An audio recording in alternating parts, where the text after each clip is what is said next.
Having ADHD makes cleaning difficult for me, so I want something easy to use that can also be fun. Bissell makes great cleaning tools. I also have and love their steam mop, and we use their pet spot cleaner at my boyfriend's parents.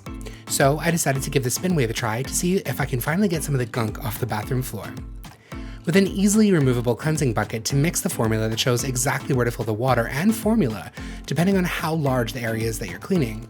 This set comes with 2 multi-surface and 2 wood floor cleansing trowel formulas, 4 soft cleaning pads, as well as 2 heavier scrub pads, which I've attached to the Spinwave for you to see how the spinning works. My bathroom floor has always been a bit of a chore to remove anything. I've been using a Swiffer wet jet since we moved in last year trying to clean off everything, but I recently noticed while searching with a blacklight for cat pee that not everything is cleaning nearly as well as I would prefer. I can even see the bath mat from the prior tenant. Also, say hi to my Frenchie Ivy.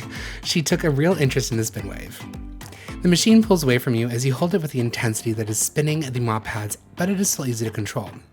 To the naked eye, it does clean far more than my regular cleansing tools, and it proves itself even more in blacklight. While not perfect, it does a lot more than what was being done before. I sort of want to try the Bissell Crosswave because of how much stronger it's supposed to be, and because it cycles through pet hair a little bit more easily, so check back on my Amazon storefront to see if I end up doing another blacklight test with that one as well. Final thoughts? Definitely worth the additional money over a traditional mop, and especially over what I was using before, my Swiffer wet jet. Though it doesn't scrub away years of grime immediately, we can see how much it did manage to pull up with a blacklight, and that was a fair chunk.